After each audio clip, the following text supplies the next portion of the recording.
you a story, one that happened to a young man traveling to New Jersey for a mountain climbing trip.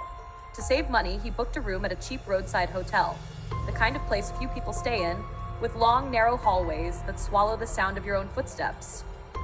The room he was given looked ordinary enough.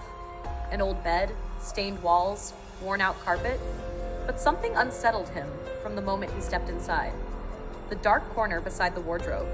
It wasn't dark because the lights were dim. It was dark in a way that felt unnatural, as if the light itself refused to enter that space. The wardrobe door was wide open, silent, and he had the strange sensation that it opened deeper than it should have. He shook off the uneasiness, locked the door, turned off the lights, and tried to sleep. But around midnight, something woke him up. First came the sound of something dragging across the carpet, slow, heavy, like bare feet sliding across the floor. Then came the sound that froze his blood in his veins, breathing. A long, low, damp breath, coming from the dark corner, right where the wardrobe stood. He shot upright, staring into the darkness. Hours earlier, the wardrobe door had been wide open. Now it was closed, as if someone inside had quietly reached out and pulled it shut. His throat tightened. He didn't dare get close, didn't dare breathe loudly. He grabbed his jacket and bolted out of the room, sprinting to the front desk. The night clerk was startled when she saw how pale and shaken he was. He demanded, "Did anyone go into my room? Did any housekeeping come by?" She shook her head, her voice trembling slightly. "No. It's just me here.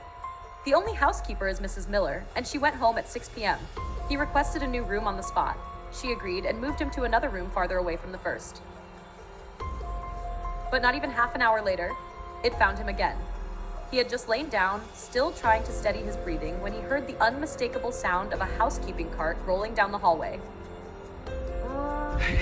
It's right behind me. You have to lock the door, please. Sir, I don't understand what's going on. Just lock it! That was the very sound Let the anyone clerk in. insisted was Anyone? impossible, because no housekeeping staff worked at night. The next second, the familiar breathing returned, right outside his new door, the same deep, slow breaths he'd heard in the first room.